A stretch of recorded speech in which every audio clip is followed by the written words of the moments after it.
Sejam muito bem-vindos a mais um episódio do nosso podcast da Real Dor, né? Que vocês já sabem que o objetivo é a gente sempre convidar pessoas de várias profissões que tratam pacientes com dor. E hoje a gente está falando com dois feras, assim, que os currículos eu não vou nem dizer aqui porque não cabe. Essa é uma hora só de vídeo dos currículos deles, tá? Então a gente está com o Dr. Fernando Prado, que é médico anestesiologista, que tem área de atuação em dor e trabalha com dor há muitos anos. Muito bem-vindo, querido. E a gente também está aqui com um super fera, né? André Luiz. André Luiz é fisioterapeuta clínico e especialista em pacientes com dor. E hoje a gente vai falar um pouco sobre dor musculoesquelética. Nome esquisito, né? Então vamos lá. Doutor Fernando, o que diabo é dor musculoesquelética? Oi, boa noite para todo mundo, ou bom dia, ou boa tarde, não sei como é que vai ser a hora que você vai ver esse podcast. Mas, enfim, é um prazer estar aqui com o Ana e com o André Luiz para a gente conversar um bocado sobre isso, né? Então, dor musculoesquelética, ela é a dor que acomete o aparelho locomotor, certo? Que é? O aparelho locomotor é a parte de ossos, né, articulações e a parte muscular e os anexos que você tem a isso, né? São tendões, fáscias, ligamentos, que podem também ser acometidos, né? Então, todas essas estruturas, elas podem ser, né? Fontes de causa de dor musculoesquelética, que a gente chama. Entendi. São acometimentos que a gente tem tanto em pacientes que realizam atividades físicas, assim, né, ativamente, então, assim, esportistas, amadores ou mesmo profissionais, e também tem pessoas que levam uma vida sedentária do cotidiano, que vão apresentar problemas do aparelho locomotor por, entre aspas, né, desuso. Certo? Ou seja, se usar demais, lesa, se usar de menos, lesa. E André, na tua prática clínica, esse tipo de paciente é muito comum? Chega muito para vocês ou Olha, não? Ana, eu te diria que é uma das condições mais recorrentes dentro da prática clínica, tá? Hoje a gente atende no consultório uma quantidade imensa de pacientes que têm lesões musculoesqueléticas por desuso, por não utilizar, por não fazer uma atividade física ou por excesso com um preparo inadequado ou não preparo para uma atividade esportiva. Por exemplo. Para uma atividade esportiva. Mas aquele jogador de futebol no final de semana, eu acho que deve se lesar muito, né? Inclusive jogadores de tênis, beach tênis, né? São jogadores que não fazem preparo, eles têm a prática esportiva como um hobby, como um lazer, e acabam jogando 3, 4 horas num final de semana. Então são condições, são pessoas que acabam se predispondo a lesões musculoesqueléticas com uma facilidade. Entendi. Bom, assim, no meu consultório, eu acho que assim como no seu, eu posso até jogar um número aí, mas eu acho que cerca de metade dos pacientes que eu atendo hoje, talvez o Fernando também, seja na dor musculoesquelética, que eu acho que seja mais comum. Inclusive é uma dor que é responsável por muita falta de trabalho no mundo, não só no Brasil, que é a lombalgia, né? Fernando, fala um pouco, assim, o que seria a lombalgia, quais são as estruturas mais comuns de causarem dor lombar? Certo, a lombalgia a gente considera a dor na parte baixa da coluna vertebral, né? Que vai acometer acima da nádega e abaixo do tórax. É uma região realmente muito delicada, porque a gente tem nessa região os discos vertebrais mais baixos que fazem a distribuição do peso do tronco para os membros inferiores, certo? Que são os discos entre a transição, né? Lombar para a sacral. Então, são os discos L5 e S1 que a gente chama, e o último disco da lombar, que é o L4 e L5. Então, esses discos eles costumam sofrer muito. Eles são os discos que a gente encontra maior frequência, né? De hérnias de disco, são esses discos. Esse é o grande, digamos assim, a hérnia de disco e a dor de ciática, né? Que se chama. São os grandes famosos, né, da dor lombar, certo? Então, muito paciente chega para a gente no consultório dizendo, doutor, eu estou com a ciática, na verdade é a compressão do nervo ciático por uma herniação desses discos, né? E, geralmente é o L4, L5 e o L5, S1. Mas a região lombar, ela não tem só esses discos como causadores de dor, né? Então, você tem todas as outras estruturas da coluna, tá certo? Então, existem articulações na coluna que são chamadas de facetárias. Então, essas articulações, elas podem inflamar, podem entrar em processo de artrite mesmo e causar dor no paciente. Existem músculos, então existem músculos profundos que são estabilizadores da coluna lombar, como o psoas, o quadrado lombar. Então, são músculos importantes que eles podem evoluir por questões posturais, né? Com engatilhamento, né? Assim, você tem pontos de gatilho nesses músculos que vão ser perpetuadores da dor. Você tem vários ligamentos, tá certo? Você tem fáscias também que podem levar ao paciente a um quadro de dor crônica, né? E além disso, você tem a interação da coluna lombar com a pelve, né? Então você tem os músculos da nádega, você vai ter também as articulações do quadril, que podem, inclusive, problemas posturais lombares serem acometidos também. Ou o contrário, né? Às vezes o paciente tem um problema no quadril, que está levando a um distúrbio de postura, que vai levar também a uma dor lombar. Então, isso é só a parte músculo-esquelética, né?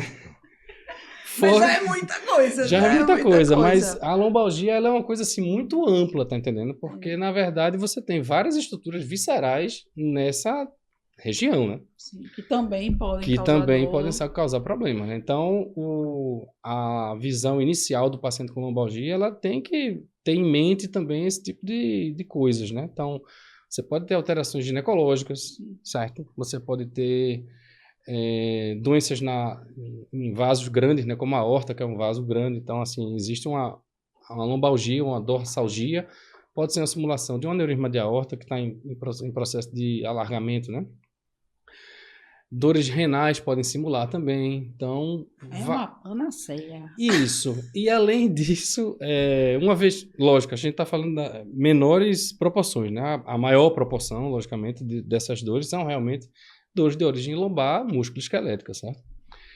E, como você estava falando, a questão do afastamento do trabalho, onde está envolvido aí todo um contexto, assim, de dizer que o paciente, né, refere que tem dores intensas e realmente precisa se afastar para fazer o tratamento, é um problema quando você, em um determinado momento, você não identifica a causa da dor, tá certo? Não consegue aplicar um tratamento eficaz, específico, né? Específico. Então, os tratamentos são diversos, certo? E existem escolas que tratam de maneiras diferentes. A gente, lá na clínica, a gente tem meio que uma conduta mais padronizada, assim, mais, digamos assim, em conjunto, né? Uma coisa mais parecida. Mas eu tenho certeza que se você for para outras clínicas com médicos com outras formações, eles vão ter abordagens diferentes do que a gente faz na nossa rotina lá na nossa clínica mesmo. Entendi. Então, o grande problema, a meu ver, é que quando você não define a causa, você não consegue tratar. De forma eficaz e eficiente. Isso. O doente não melhora e você fica com um quadro que se perpetua. A gente vai voltar a falar um pouquinho de tratamento, que eu acho que é super legal usar, né? Até para esclarecimento mesmo, né, gente? Porque às vezes tem tanta dúvida em relação ao que é ok, o que não é ok. Mas assim, É só uma coisa, só para terminar, é que quando você não consegue tratar, então você deixa de ter um quadro de lombalgia aguda, onde você descobre o que é, trata e meio que resolve, e o paciente segue a vida, para um quadro de lombalgia crônica, né? Sim. Que aí é um problema, que você vai ter um doente com dor lombar por mais de 3 ou 6 meses, e aí começa todo um problema da dor crônica também. Não, isso eu acho que você ter um diagnóstico preciso, eu acho que é essencial para você fazer um tratamento eficiente, né?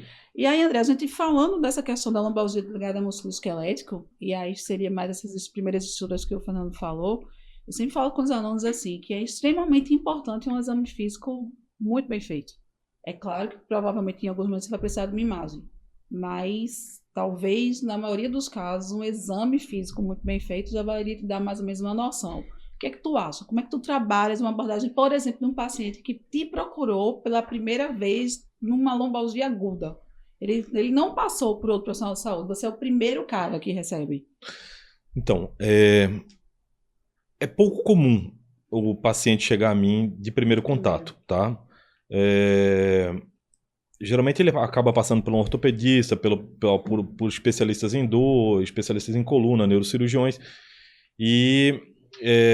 mas aqueles pacientes que já conhecem o meu serviço e vão me procurar... Você já tem um paciente de outra coisa, de outra condição, ele chega para mim geralmente com a queixa de um travamento na coluna. Ou uma dor que começou de forma insidiosa, né? Lentamente, foi incomodando e ele foi... E aí, eu acho que o grande diferencial é você entender toda a condição dessa pessoa, né? Fatores que eu sempre gosto de trazer para a prática clínica são os fatores biopsicossociais que aquele indivíduo está vivenciando, né? Então, você identificar, fazer um exame, ter uma acurácia diagnóstica de forma bem assertiva, tá? Mas ver fatores emocionais que podem estar ligados e fatores sociais. De repente, é um indivíduo que está passando por um perrengue no emprego. E isso seria suficiente para fazer uma É muito comum, né? é muito comum. Fatores psicossomáticos, fatores emocionais influenciam muito, né? Existem indivíduos que jogam uma carga de estresse, uma carga emocional, por exemplo, no estômago. E tem uma azia, tem um desconforto. E tem indivíduos que jogam na coluna, seja na coluna cervical, seja na coluna lombar. Joe. Né? Cervical. Então tem gente que tem uma cervicalgia por um fator emocional e daí uma cefaleia, enfim. Então, assim, eu acho que a acurácia diagnóstica, você fazer um bom exame físico, ouvir teu paciente, fazer um exame físico, palpar, testar mobilidade de quadril, mobilidade torácica, mobilidade lombar, né? Ver como está o estado tensional desse indivíduo, alguns testes neurológicos, pôr a mão no paciente, né? Alguns testes neurológicos, testes irritativos, eu diria que é um grande começo, como o Dr. Fernando estava falando, para você diferenciar, você pegar o teu paciente, não, esse paciente ele tem uma condição facetária. Sim. Ele tem uma condição discal. Ele tem um miofacial, né? E aí, a contratura de um músculo, né? Que é a contratura de um músculo, né? Você tem o encarceramento muscular ali, que por muitas vezes esse encarceramento muscular ele pode promover uma dor irradiada. Sim. Né, para membro inferior e a pseudociática. A pseudociática, né? Pode simular uma pseudociática e o indivíduo achar que realmente tem uma dor ciática naquele momento. Então, aí a gente viu nosso paciente, a gente conversou com o nosso paciente, a gente examinou o nosso paciente. Qual é o momento? Quando vocês acham que é importante evoluir esse diagnóstico com exames de imagem? Seja um raio-x dinâmico, seja uma ressonância, seja uma tomo, enfim. O que é que vocês acham? É importante de primeira, não é? Fala um pouquinho aí. Aí vai depender muito da história do paciente, né? Então, existem aspectos na história do paciente que vão levar você a mais rapidamente ou não a indicar um exame de imagem, né? Então, basicão, assim, levou uma queda num paciente idoso que você está suspeitando, que tem aquele paciente que tem uma fratura. Você vai suspeitar de uma fratura, então assim, ele vai chegar na urgência e ele imediatamente vai fazer um raio-x de coluna, certo? Sem muito caqueado. Isso, sem esperar muita coisa, vai fazer um raio-x de coluna, básico.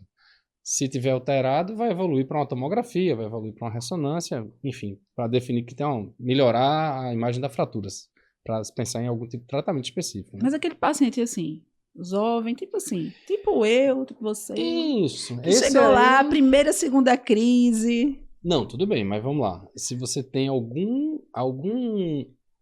vamos lá, né? Alteração de exame neurológico. Sim. Aí sim. Esse aí... Mandatório, né? Ele vai bater no primeiro dia na urgência, dizendo que ele não está mexendo a perna desde ontem. Ele vai realmente, imediatamente, fazer um exame de imagem. Os red flags, né? Isso. Funciona como são sinais de alerta, né? Que a gente tem que ter, né? Então, assim, se existe isso, é um doente que vai fazer um exame de imagem com mais rapidez. Se existe uma história de oncologia na vida desse paciente, tá entendendo? Então, assim, já teve tratamento, já teve câncer, coisa e tal. Então, vocês tá mais, assim, você tem, digamos assim, uma orientação mais séria de você pedir rapidamente um exame de imagem para checar se não é uma reativação de doença, uma metástase, até uma fratura, né, de patológica. Esses seriam, assim, os principais, né? Logicamente, esses são os doentes o doente que vai chegar com alteração de exame neurológico, o doente com história de positiva. Oncologia, certo?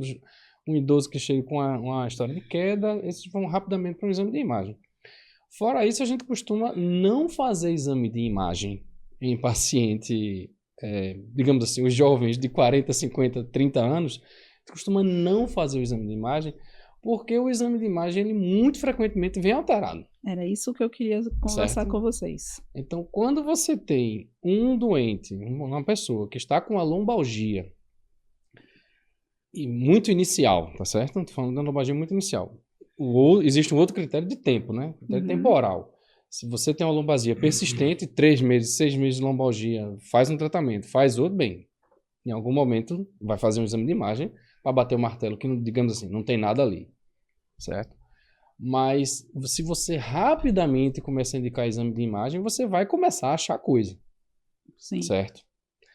E quando você começa a achar coisa, às vezes você pode ser induzido por um exame de imagem a indicar tratamentos mais agressivos. Sim. Que certo? talvez não fossem Que talvez não fosse necessários se necessário tivesse no momento inicial, certo? chegado na mão do André, por exemplo. Então, um paciente sem nenhum sinal de alerta, com a dor lombar, ele deve ser tratado de uma maneira clínica. Sim. Medicação, fisioterapia.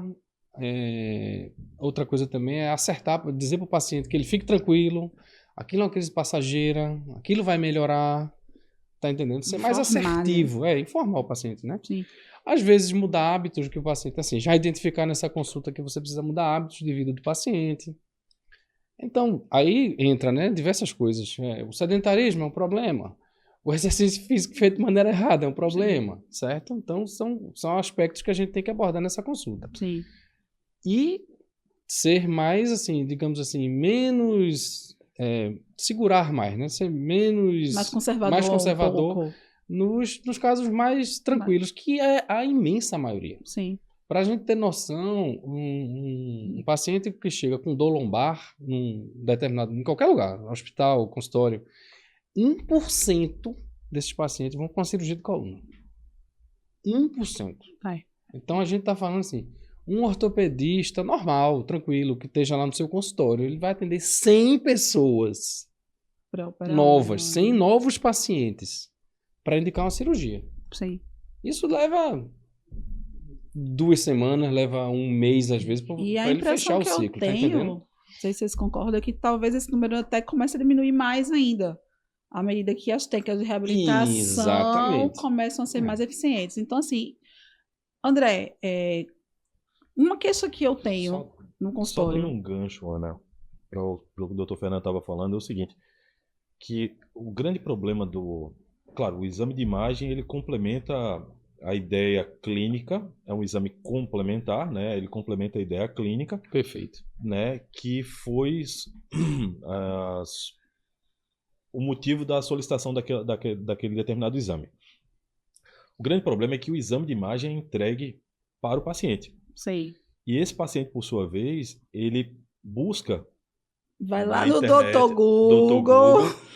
Agora é Dr. ChatGPT. E ele pinta um pior cenário, um cenário horrível para aquele paciente, né, onde não existe uma determinada condição, e ele passa a acreditar, e nos dá muito trabalho em desconstruir aquela informação que o paciente passou a ter através de uma fonte que não é tão... Sim. Não existe um meio termo, né? Ou você tem uma doença terminal, ou você tem uma doença incurável, né? Então, Exato. assim, você acaba levando um tempo de consulta para desconstruir aquilo ali. E muitas vezes isso não é feito em sua totalidade. O paciente, ele acredita que você tem uma parte da razão, o Dr. Google tem uma parte da razão, e ele espera um curso. Muitas vezes, esse cenário se estende por 2, 3, 4, 5 meses, uma cronificação do processo de dor ali, e o paciente ele começa a passar por um processo de catastrofização da dor. Sim. De cinesiofobia, e aí o cenário muda. O que antes era uma lombalgia aguda e que tinha um bom prognóstico, ele agora passa a ter um prognóstico ruim, porque ele criou na cabecinha dele um grande problema. Sim. E aí, pegando agora o teu gancho da cinesiofobia... Só esclarecendo que a cinesiofobia é o medo do paciente se mexer. Eu ia falar isso. Eu tô para explicar essa palavra chique, ninguém deixa, né, pessoal? Então, assim, esse receio, né, que as pessoas que têm dor musculoesquelética, não só lombar, né, mas quem tem dor, alteração de ombro, fica com medo de fazer elevação, quem tem alteração do quadril e tal. Só que, assim, uma queixa, antes um pouquinho disso, uma queixa que a gente tem na clínica é que os pacientes muitas vezes chegam pra gente já vindo de outros profissionais, né? É bem comum isso, a gente ser o último da cadeia, o médico de dor. E esse paciente também já vem, muitas vezes, sendo tratado por vários fisioterapeutas, né? E a queixa dele é assim, olha, eu não vou fazer mais 30 sessões de fisioterapia, porque não adianta nada. E aí a gente tem que desconstruir essa história das 20, 30 sessões de fisioterapia, porque, na verdade, talvez as técnicas utilizadas não sejam adequadas. Tu precisas de 30 sessões de fisioterapia para tirar um paciente de uma lombalgia aguda? Não. Venda o seu peixe agora. Agora você vai vender o seu peixe. Não. Fala um pouco sobre isso. Isso porque, veja, essa é a diferença entre um fisioterapeuta habitual, tá certo? E um fisioterapeuta que tem área de atuação na área de dor crônica, tá entendendo? Exato. É. Eu acho assim, ó, que... Estamos botando dedo na ferida, tá? Mas esse podcast Não, é assim mesmo. É para isto. Eu acho que assim, ó, quando o paciente ele chega, ele, por exemplo, ele passou por um colega que ele está bem medicado, ele passou por uma infiltração precisa, minuciosa, assertiva, ele conseguiu, o profissional, o médico da dor, ele conseguiu gerar um conforto maior para o paciente, e isso nos dá uma tranquilidade maior para guiar o processo, tá? E aí você consegue encurtar o tempo terapêutico, né? Agora, quando o cenário é inverso, ele já passou por 30 sessões de fisioterapia num outro colega e por algum motivo, ou por uma avaliação inadequada, ou por um processo terapêutico mal conduzido, e às vezes não é falha de nem um nem do outro. Às vezes o próprio profissional, em virtude da sua demanda, atender por convênio, a clínica de um fisioterapeuta, 5, 6 pacientes, aquela loucura, ele não consegue parar e conversar com o paciente dele, né? Antes de entrar aqui, eu estava conversando com o Dr. Fernanda lá fora sobre uma paciente que hoje eu investi 30, 40 minutos com ela. Ela tem uma lombalgia, não chega a ser uma lombociatalgia, mas uma dorsalgia. Uma dorsalgia e uma lombalgia associada. E eu parei para desconstruir um monte de informação que ela tinha na cabeça. E é o que a gente chama de educação em dor. Sim. É educar teu paciente sobre o processo que ele está vivenciando. Isso é verdade. Né? E quando você para mudar essa ideia na cabeça dele, mas não é mudar de forma enganosa, é mostrar para ele que o processo que ele tem, que agora está doendo, que ele tem dificuldade para se mexer, que ele tem dificuldade para abaixar, para levantar, enfim, para fazer uma atividade física ou de vida diária, é um processo. Não, inclusive desconstruir, vocês vão concordar, pacientes que já tiveram ou que têm mesmo hernia de disco e tal, e que chegam pra gente assim, mas você faz que exercício? Não faço nada, doutora. Eu não posso fazer exercício. Isso é por que você não pode fazer exercício? Porque eu tenho uma hernia de disco. Eu digo, olha, quem disse que não pode? Não pode. Quem pode? Eu estou cansado de dizer no consultório, assim, porque existe a dor, lógico, né? Eu tenho uma clínica de dor, eu acredito na dor do meu paciente, né? Senão não existiria a minha clínica, eu ia fechar a minha clínica. Mas existe uma dor e aí o paciente vira para você e fala assim, doutor, veja que essa ressonância com essa dor aqui, veja esse disco aqui como ele tá horrível. Assim, porque já veio de um médico, já veio de outro. Eu digo, amigo, vê o seguinte, essa tua ressonância, ela é muito mais bonita que a minha. Eita. Porque eu tenho. Aí eu tô falando sério. Eu tenho lesão na L4, L5 e na L5, S1. Eu não posso dizer que não sei, né? Porque eu tenho. E eu tenho lesão na cervical também. Vou falar coisa pessoal assim. Ano passado eu quase fui para uma cirurgia de coluna cervical. Eu lembro. Lembra? Ano passado tivesse comigo 2 vezes, né? Olha! Não, 2 não. E as pessoas se recuperam. Sim. Tá entendendo? Mas eu acho importante a gente dar nosso depoimento. Exato. Claro. Né? Eu tenho 2 hérnias lombares, né? E eu corro. Então, assim, é muito comum o paciente acreditar que nunca mais vai correr. Isso, exatamente. Isso. Você tem só que tirar da cabeça da pessoa. Fernando, que quase é operado e que eu sei que ele faz muito exercício, é surfista, inclusive, bem surfista mesmo. Mas olha. Tu que tem a lesão e corre. Eu tenho uma cirurgia de quadril, que eu fiz uma lesão por arte marcial alguns anos atrás e faço bastante exercício também e danço, enfim. Então, assim, é possível ter vida ativa. Total. Né? Ter atividade física mesmo após uma lesão grave musculoesquelética. E aí cai Concordam? Aí volta, você tem que voltar a fita e explicar assim. Esqueça seus exames de imagem. Exatamente. Tá virar desconstruir isso Esqueça seu exame de base. Confiem nos profissionais que estão te assistindo, né? Desconstruir isso é muito difícil, né? Você desacreditar o paciente de uma informação. E é uma informação que, por muitas vezes, é passada pelo próprio profissional de saúde, tá? Ele cria um cenário, e aí é uma polêmica, né? Falar disso, porque ele cria um cenário catastrófico a fim de refinar o paciente dele por algum motivo. Sim. Né? Você vê alguns profissionais que agem dessa forma. E aí ele passou por 1, 2, 3 profissionais. Tem a imagem, tem o Dr. Google. Não, exato. Fechou. Dançou. Você cria um cenário muito ruim para essa seriedade é bem importante. E aí, quando você começou a puxar o gancho lá, não, porque a lombalgia é a dor que mais dá falta ao trabalho, blá, blá, blá, blá, blá, blá, blá. Em muitas situações, o paciente que tem uma dor lombar com alterações radiológicas, ele catastrofiza muito isso, tá entendendo? Ele tem uma dor de coluna hoje e ele diz, hoje eu não vou poder ir trabalhar. E ele, enfim, começa a usar medicação, fazer automedicação. Aí o negócio começa a não andar de uma maneira adequada. Sai do controle. Sai do controle. E ele admite que ele tem uma dor de coluna por causa daqueles 2 discos lá que ele tem machucado. E ele não vai fazer mais nada. E aí, quer dizer, cria-se todo um problema. Porque você fica uma pessoa que está com cinesiofobia, né? Então, assim, ela não vai fazer atividade física, que é super, mega fundamental para a recuperação. Costumo dizer para o paciente o seguinte, presta atenção, você tem que fazer atividade física, mas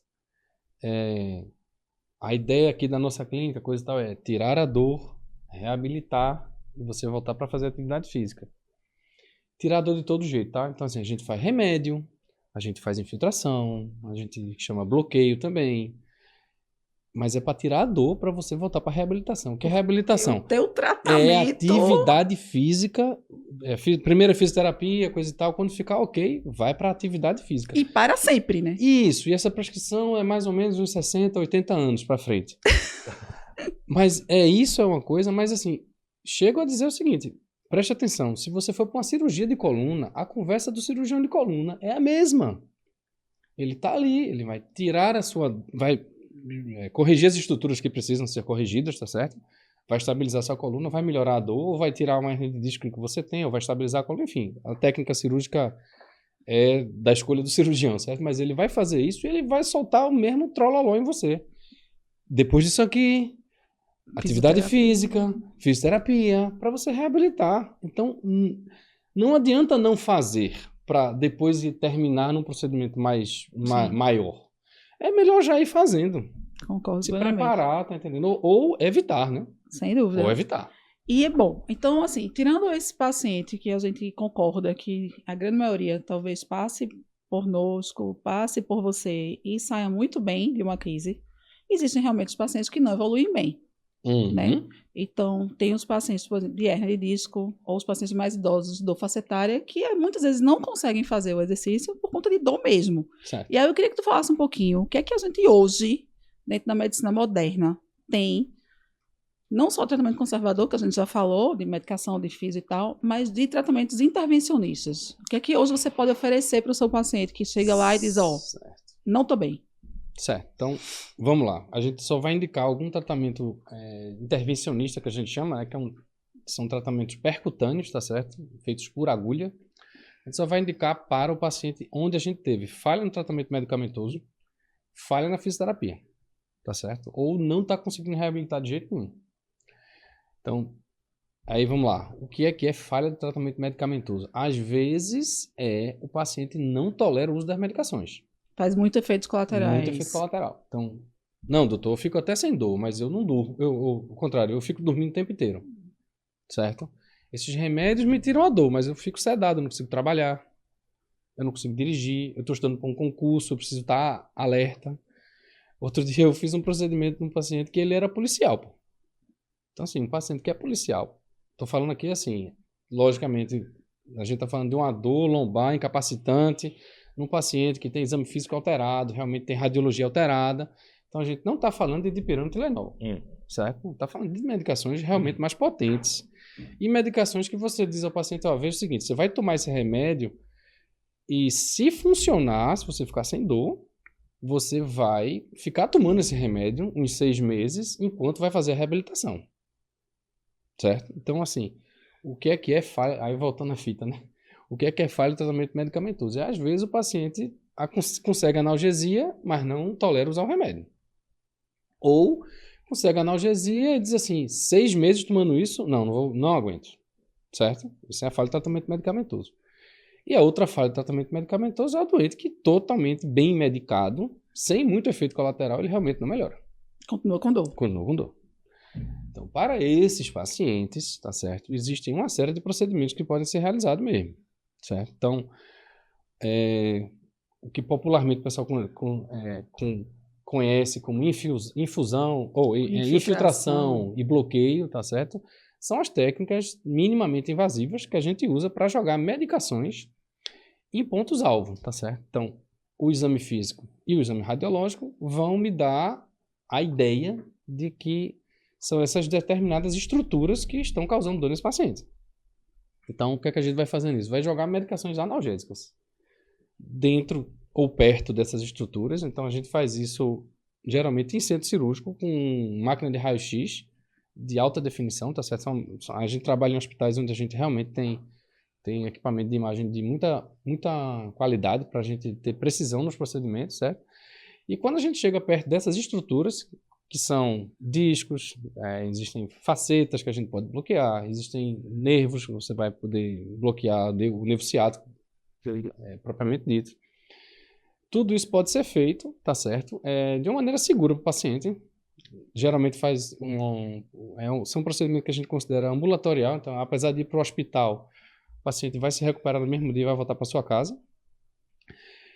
E, bem, esse seria assim, o inicial, tá certo? Seriam os procedimentos mais básicos. Existem procedimentos para retirada não de hérnia de disco, mas para protusão de disco, tá certo? Que são procedimentos um pouco mais avançados, digamos assim, que é dissectomia do disco. Então, quando você não tem uma herniação do disco, você tem uma protusão, mas a protusão é significativa, você pode funcionar esse disco e aspirar esse pedaços pedacinho de que disco, está lá, tá certo? Por uma cânula e, novamente, não é uma cirurgia, né? Ela é um procedimento. Então, tudo feito por agulha também. Segue o mesmo fluxo. São procedimentos realizados sob sedação, com recuperação no mesmo dia, o paciente vai para casa. Muitas vezes o pessoal pergunta pra gente no nosso Insta assim, mas esses procedimentos a operadora de saúde cobre, como é isso e tal. E sim, né? Cobre. Praticamente todos eles há 10 anos com isso já, são cobertos. Ou mais de 10 anos, certo? Então, esses são assim, os procedimentos da rotina do dia a dia, são os procedimentos iniciais. E lógico, a complicação desses procedimentos é comum? Como é que você vê isso? Não, taxa de complicação é baixa. A gente está falando de, assim, lógico, né? A gente vai botar agulhas, existem procedimentos de ablação das facetas, né? Você pode entrar com agulha para fazer uma lesão térmica no nervo, por exemplo, certo? Então, assim, a taxa de complicação disso é muito baixa. É muito baixa, né? Eu claro, não na me lembro, mão lógico, de pessoas que são experientes e têm formação para A isso. gente tem uma clínica que está rodando há mais de 10 anos, a gente, assim, uma complicação muito grande, assim, mais séria. Não teve nenhuma. Não me lembro de nada assim, não.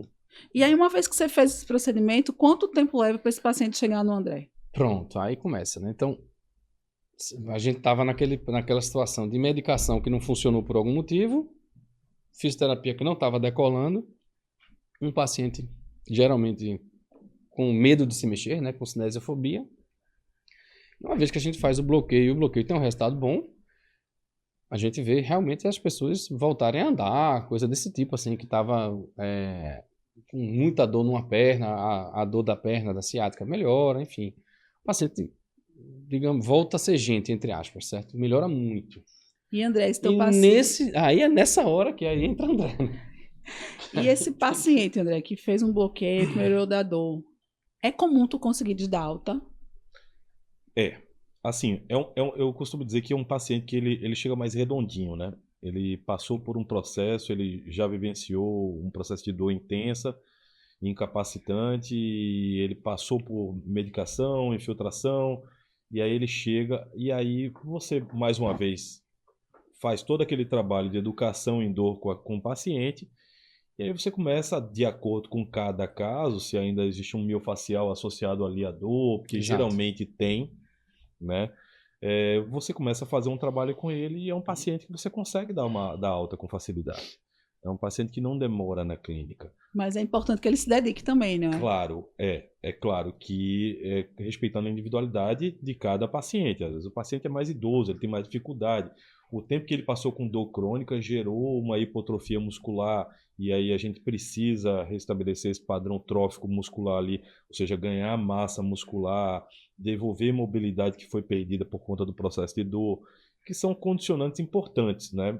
Mobilidade, força, capacidade física, capacidade funcional, e aí a gente consegue juntar isso dentro de um plano terapêutico robusto e aí você devolve o paciente uma facilidade maior, né, para a sua atividade de vida funcional, atividade física, enfim. Muito bom. Uma coisa que é muito importante, né, da dor musculoesquelética é que a gente tem que... Ela é muito envolvida em educação do paciente, né? Sim. E o paciente tem que saber que ele vai ser um ator muito importante no tratamento Acho dele. que o ator O ator principal. principal é ele, tá né? entendendo? Ele é o protagonista do tratamento dele. Não é assim, minha vesícula está inflamada e eu vou para uma cirurgia. É uma atuação do médico. O médico vai lá, vai tirar a vesícula e você vai ficar bom. E resolver o assunto. Vai tirar seu apêndice, vai ficar bom e morreu o assunto. Você está com uma fratura na perna, o cara vai corrigir a fratura e você vai ficar bom. Foi o médico que fez isso em você. Mas na dor musculoesquelética geral, assim, uma tendinite, enfim, qualquer doença musculoesquelética envolve bastante a dedicação do paciente. Eu diria que o mais difícil é você mostrar para o paciente que ele é o protagonista. Exatamente. Né? Você, olha, a partir de hoje, você vai fazer isso, você orienta. Você orienta. Você dirige o caso.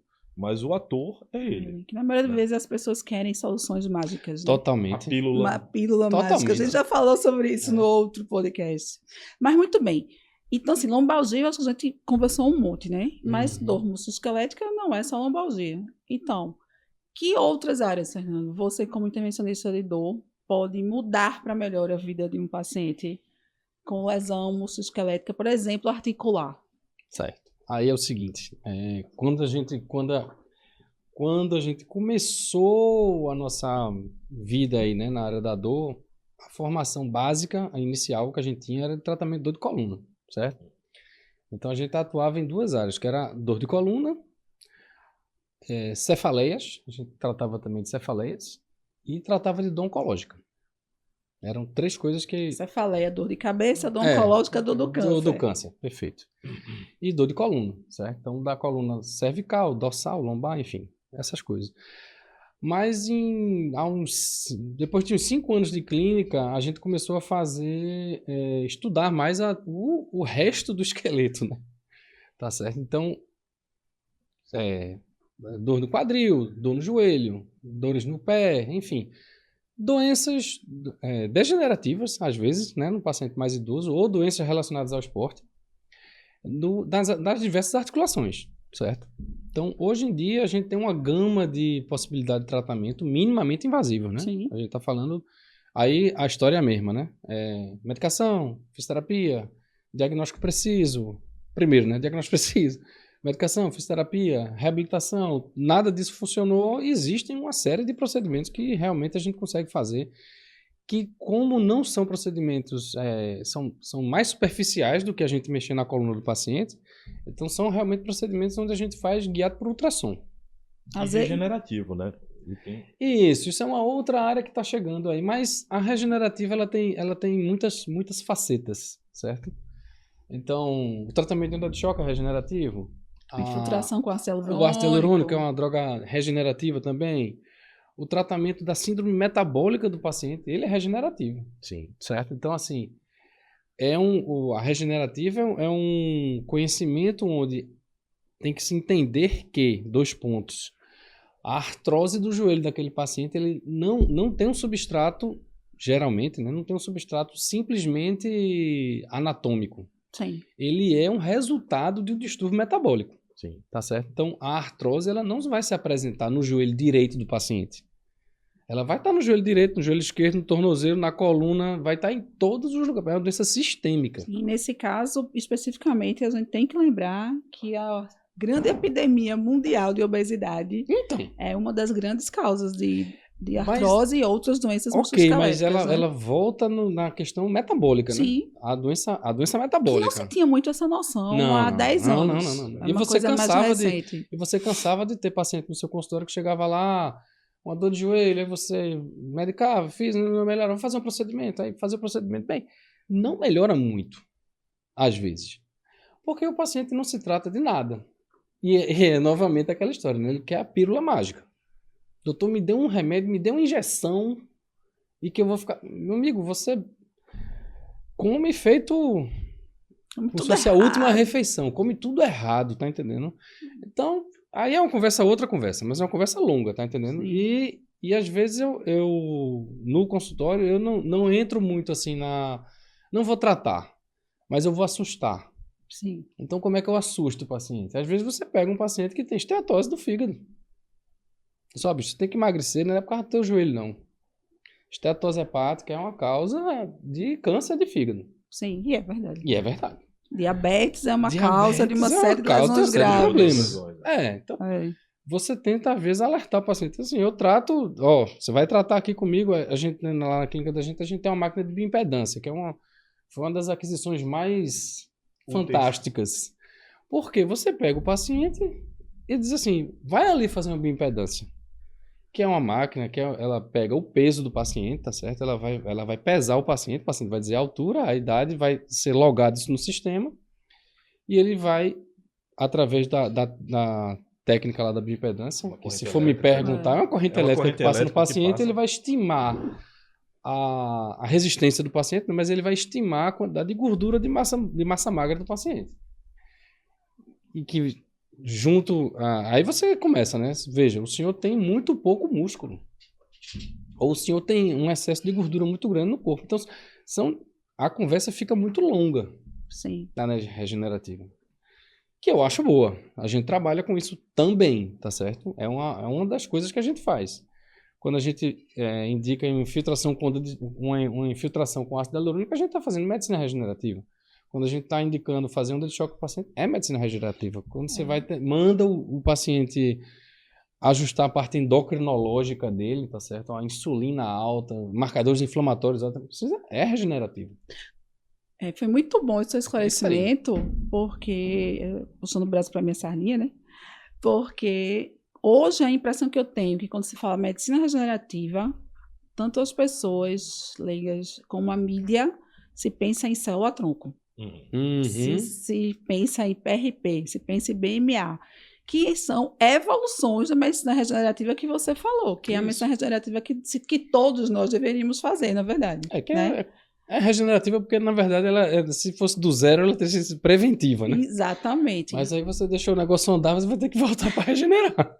Mas pegando o gancho, e como a gente tem um espaço também para discutir polêmica, e aí sim, eu também queria ouvir tua opinião em relação ao caminhar da medicina regenerativa ligada a tecido celular. Certo. As técnicas ligadas à célula-tronco, PRP. Certo. Explica um pouquinho do que é isso. Bem, existe toda uma literatura mundial, Sim. tá certo? E toda uma experiência mundial no uso de células para o tratamento, que chama células da própria pessoa para o tratamento das doenças da própria pessoa, certo? Então, o que eu estava PRP é o plasma rico em plaquetas. É uma coisa a gente aqui no Brasil a gente não pode utilizar, tá certo? Existem algumas especialidades, não, né? Existem algumas profissões que podem usar. Então, os dentistas eles têm autorização do Conselho Federal de Odontologia, por exemplo, para usar o PRP. Então, eles preparam, tiram o sangue do paciente, preparam na centrífuga um concentrado de plaquetas. A plaqueta é ela tem uma série de mediadores que são regenerativos, digamos assim, eles vão acelerar os processos de cicatrização. Então, os odontologistas no Brasil podem usar esse recurso e a gente, como médico, não pode. Ainda não. Né? Ainda não. Mas existe muita pesquisa no Brasil, tá certo? A gente faz parte de uma rede de clínicas, a gente fez formação, Na época a gente estava estudando na Unicamp, então era um processo de pesquisa mesmo. Então, o instituto que a gente foi fazer formação em Indaiatuba é um serviço que funciona até hoje atendendo a população carente mesmo. Então, são pacientes que são triados, recebem todo o atendimento do ponto de vista metabólico. Então, na clínica existe nutricionista, fisioterapeuta, o médico, mais de um médico olhando o mesmo paciente, tá entendendo? Então, existe todo um tratamento assim, de muito alto nível. Uma coisa tão alto nível que a gente aqui em Recife acho que não tem nenhuma clínica que reproduz aquilo que a gente está tentando fazer agora, né? Mas atualmente não tem ninguém que reproduz aquilo.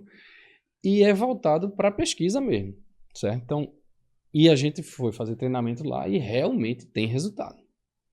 Experiência de ver. E aí, de novo, a gente vai dar o nosso pessoal, porque tanto eu já fiz um procedimento de ombro de regenerativa e Fernando também. A gente colocou PRP, né? Então, assim, aí quais são as coisas mais comuns que se usam, né? Existe o plasma rico em plaqueta, tá certo? Que é uma aspiração de sangue mesmo. Você vai colher um sangue, vai botar na centrífuga. Existe toda uma técnica para preparar, de modo que você atinja 10 vezes a concentração de plaquetas naqueles mlzinho que você vai injetar naquele ponto-alvo, tá certo? E a ideia disso é que ele acelere o processo de cicatrização. A gente aqui no Brasil não pode fazer, certo? Faz em ambiente de pesquisa. A gente viu vários casos lá na época que a gente estava estudando lá em Indaiatuba, mas é uma coisa que você muito frequentemente escuta falar na mídia como se fosse leiga. Assim, o jogador de futebol do Paris Saint-Germain teve uma lesão e foi corrigido com PRP. Porque existe muito uso disso na Europa, por exemplo. Sim. Então, na Espanha se usa muito. Existem centros de o chefe da gente lá em Indaiatuba foi uma das bases de treinamento dele foi treinar com o pessoal, se eu não me engano, do Real Madrid. Sim. Então, assim, essas coisas existem, tá certo? E dentro de um futuro próximo, elas serão provavelmente cada vez mais usadas, na tua opinião. Total. Existe uma literatura muito pesada positivamente, assim, muitos indícios positivos de que a coisa é boa. Que bom. Essa é uma forma de você fazer. E a famosa célula-tronco são células que são retiradas geralmente a gente retira. A célula-tronco está dentro da medula óssea de todos os nossos ossos, né? Maiores, né? Então, é o famoso tutano. Quem gosta de comer é o famoso tutano. É ali a medula óssea. Tá certo? Eu adoro medula óssea. É bom. Medula óssea. Chambari, o osso buco. Osso buco. É ali. Então, aquilo é retirado de um osso profundo, tá certo? Então, lá em Indaiatuba, são procedimentos que, inclusive, foram feitos em mim, que você faz anestesia local, na crista ilíaca do paciente, entra com agulha, fura o osso e retira sangue de medula óssea. Tutano. Que é rico em célula-tronco. Tá certo? Dali saem as células iniciais que vão se transformar em várias outras células, especialmente as células hematológicas, né? Especialmente sai dali, as plaquetas iniciais, as hemácias, etc. Então, existem duas maneiras de usar essa substância, né? Esse preparado, digamos assim. Uma maneira é usar ele puro, que eles chamam BMA, que seria um nome em inglês, né? Bone Marrow Aspirate, seria o aspirado de medula óssea, que ele não precisa de centrifugação nem nada, mas ele tem uma carga ele tem uma certa carga de célula-tronco e já vi também vários pacientes com um resultado bom usando isso. Inclusive, meu ombro foi tratado com isso. E existe o concentrado do aspirado de medula óssea, que é você vai aspirar, vai fazer centrifugação e vai entregar. Aí você vai entregar realmente qual é o grande negócio essa grande diferença, né? Quando você vai fazer, novamente assim, estava lá na época de pesquisa, né? Quando você vai fazer volumes grandes, por exemplo, você vai tratar um joelho, um quadril, fazer um procedimento na coluna do paciente, você usa o BMA sem centrifugação. Porque você precisa de volumes grandes, né? Você vai injetar no paciente 30 ml de sangue aspirado da medula óssea dele, né? E quando você vai tratar de coisas menores, assim, uma tendinite, um epicondilite lateral que não melhora com nada, um tendão do calcâneo que foi rompido, aí você pode aspirar e concentrar. Sim. Que você vai usar menos volume, tá certo? Mas, e aí, qual é a história do BMA, né, da célula-tronco? Ele é um produto anti-inflamatório, tá certo? Ele simula o que a gente chama de hematoma perifratural, ou seja, quando você fratura um osso, você expõe a medula óssea, concorda? Uhum. Então, nesse momento, quando você fratura um osso, que você expõe a medula óssea, é esse sangue que vai regenerar aquela fratura, certo? Então, Foi baseado até nisso que surgiu baseado as nisso que você vai... É o hematoma perifratural. Então, você vai injetar perto de uma região que não está com a fratura, aí você vai injetar essas células que vêm de dentro da medula nesse lugar para iniciar o processo de regeneração. Então, o princípio básico é esse. Do uso do BMA e do uso do plasma rico em plaqueta, né? Muito bom. Existem outras fontes também. A gordura é rica em células mesenquimais, que também tem outras aplicações. Enfim, existe uma vasta gama de coisas que podem ser feitas. Muito Mas isso pra gente é pesquisa ainda. Bom, doutor Fernando, excelente explicação. Sem dúvida, ter esse olhar para esse futuro que eu espero que seja próximo e os nossos pacientes, né, saberem que existe uma série de possibilidades é muito tranquilizador, eu acho até. A gente vai terminar daqui a pouquinho, mas eu queria deixar uma mensagem para casa. E aí, André, eu queria que você dissesse para a gente assim, de uma forma muito clara, o que é que um paciente que procura um serviço de fisioterapia para fazer uma reabilitação de dor musculoesquelética, o que é que ele precisaria esperar desse serviço? O que é que vai realmente fazer a diferença nesse tempo aí desse paciente para ele voltar o mais rápido possível para as atividades dele? Ana, eu acho que é um apurado de condições dentro de uma clínica, né? Desde o momento da avaliação, do plano de tratamento, o próprio currículo do profissional que trabalha dentro das condições dolorosas, e o aparato de equipamentos, de tecnologia que esse ambiente pode te dar, tá? Por exemplo, cita. A gente pode elencar aí técnicas, né, que têm evidência científica robusta para o tratamento de dores musculoesqueléticas, né? Então, lombalgia, você tem uma série de evidências, de guidelines que podem te dar sustentabilidade para o tratamento da condição de coluna, de dor de coluna. Mas existem recursos hoje, como o Dr. Fernando falou, a terapia por ondas de choque, a eletrólise percutânea terapêutica, né? O sistema superindutivo, né, que é um campo eletromagnético de alta intensidade, a radiofrequência de alta intensidade. Então, assim, são tecnologias, são recursos terapêuticos hoje que ajudam bastante o paciente com condição de dor musculoesquelética. E você dispõe? Lá no consultório, sim. Você tem experiência com essas tecnologias? É o tipo de investimento que a gente não cessa, tá?